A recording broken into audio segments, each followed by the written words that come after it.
Tao lắm luôn không?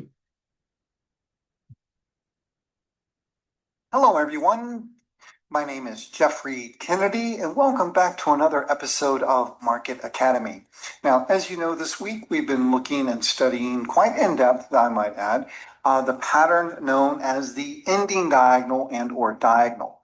Again, as you know, the diagonal, which is this formation here, some old school technicians refer to this as a rising wedge, but Elioticians know that it is one of two types of motive wave patterns, the other being the impulse wave, which we discussed last week. Now, this week we've been looking at a couple of, say, nuances of the pattern, a little bit more understanding of the actual pattern. For example, a diagonal, again, it is a terminating wave pattern, and it's limited as to where it may actually occur. It can only occur in the fifth wave position of an impulse wave or as wave C of either a zigzag or flat. And then yesterday we discussed some of the, say, Fibonacci proportions we tend to find or encounter within this formation. And again, my own personal favorite, say, multiple I look for between as far as waves 3 and 5 are, they typically go to a 786 multiple. So for example, we would have wave 1 up, wave 2 most likely coming back down, 50% 618 retracement. Then wave 3 would exhibit a 786 multiple of wave 1.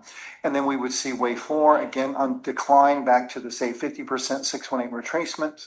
And then you would have wave 5 develop. And again, wave 5 would exhibit a 786 multiple of wave 3. And then yesterday, too, we discussed one of the kind of guidelines as far as timing. Whenever the pattern terminates, it tends to be very swift, very sharp, and very volatile back to below the origin or beyond the origin of the actual pattern. Okay, so that's one reason why, as technicians and certainly as Elioticians, we like to look for this pattern because it basically introduces a period of strong volatility. Now, as far as just again a rule of thumb, it's not a rule, it's a guideline, so it's a rule of thumb that whenever you see the completion of a pattern of an ending diagonal, then we can look for that move to be retraced in 1/3 to 1/2 the time it actually takes the pattern to form. Now, I think this is actually very, very valuable information, especially for those of you who trade options, because now you can kind of get a better ballpark as far as at what price and when whatever you're looking at is going to actually be trading.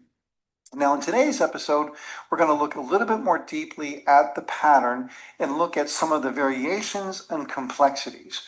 But before I do that, I want to go back to the actual diagonal pattern that we've been looking at this week. And remember, it is a 3-3. Well, actually, let me bring this slide over. It is a 3-3-3-3-3 pattern.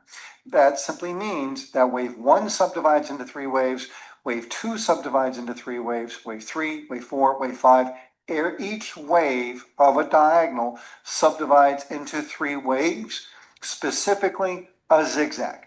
Okay, so you cannot have a flat in the wave 1 position. You cannot have a flat representing the entirety of wave 2. Okay, that doesn't work.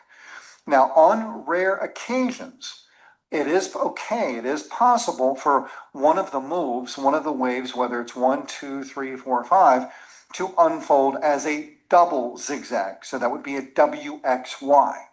But in actuality, that is going to be a rare event. Okay, so it's not going to be the norm. It's going to be the exception to the rule. But when that occurs, again, it is allowable. What is not allowable is to have, say, an ending diagonal or identify a pattern as an ending diagonal and have wave 4, say, develop as a flat correction. That is a rule violation, okay? So you cannot do that. Now, one of the variations of this formation is what we call a leading diagonal. Okay, so typically or traditionally, the diagonal is referred as a terminating wave pattern. Remember, it can only occur in the fifth wave position of an impulse wave or as wave C of either a zigzag or a flat. Well, a variation of that formation is what we call a leading diagonal. Now, just as an ending diagonal is limited as to where it may occur, a leading diagonal is also limited as to where it may occur.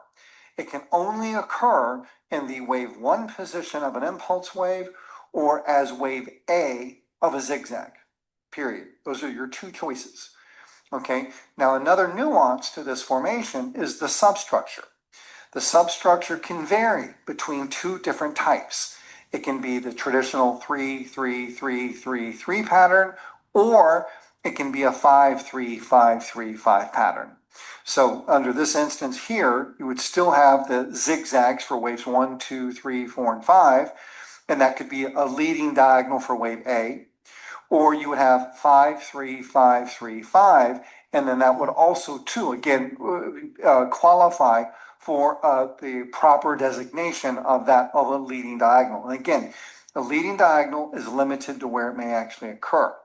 Now, whenever you do encounter a leading diagonal, whether it's in wave A or in wave 1, typically what unfolds as a result of the leading diagonal is still a swift, sharp, volatile move.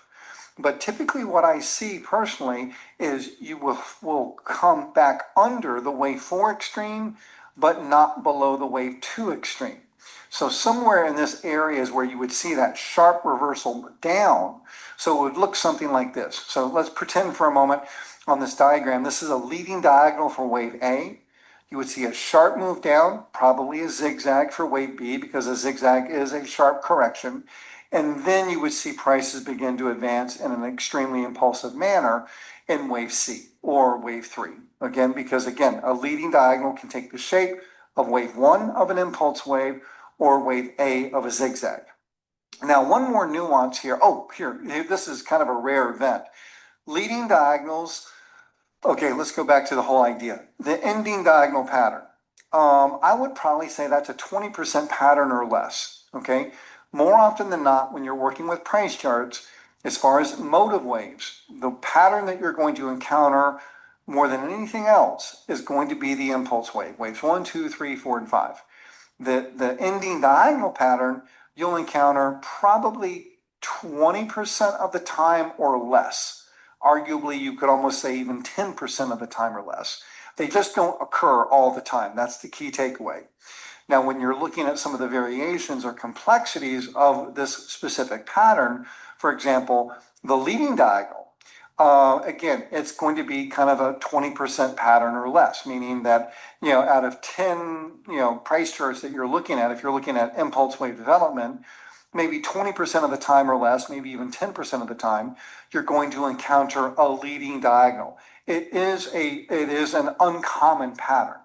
Now, a rare pattern is going to be this. Oh, not this slide here. It's going to be the expanding diagonal. And I'll be talking about that shortly, because a question that I sometimes get, going back to what we introduced as far as a concept in last week's analysis, whenever we were doing our in-depth dive of impulse waves, was the truncation.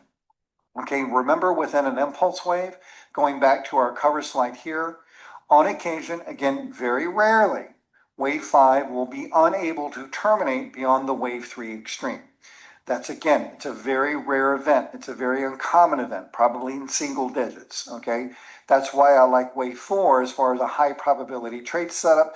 That's why, buying that fourth wave pullback in an uptrending market is one of my favorite trade setups, primarily because the event of a truncation, of a failed wave, is, again, exceedingly rare. Now, can you have a truncation within an ending diagonal?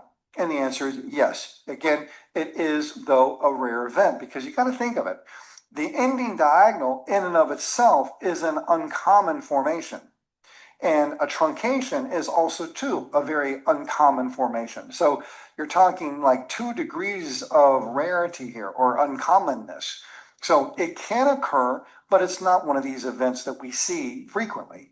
In fact, what's probably more common is that you experience something that we refer to as throw over. That's when price action actually exceeds that 1-3 trend line briefly. That's called a throw over. And then you see the reversal in price. But the example here that I just wanted to point out to answer those questions, is it possible for wave 5 of an ending diagonal to truncate? And the answer to that question is yes.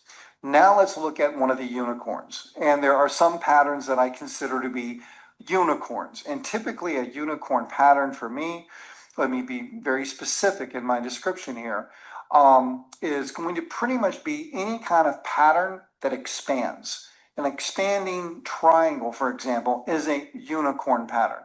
An expanding ending diagonal is a unicorn. An expanding leading diagonal is a unicorn. And what I mean by that is, yes, they exist, but you'll never see one. That's what I mean when I say a unicorn pattern. Yes, it is. And again, in 30 years, how many expanding leading diagonals have I seen?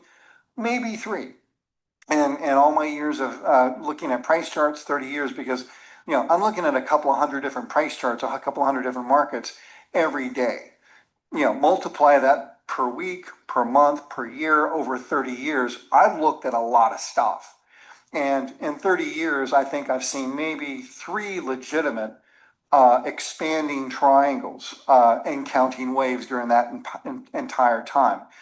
I probably have actually witnessed more expanding leading or diagonals than anything else.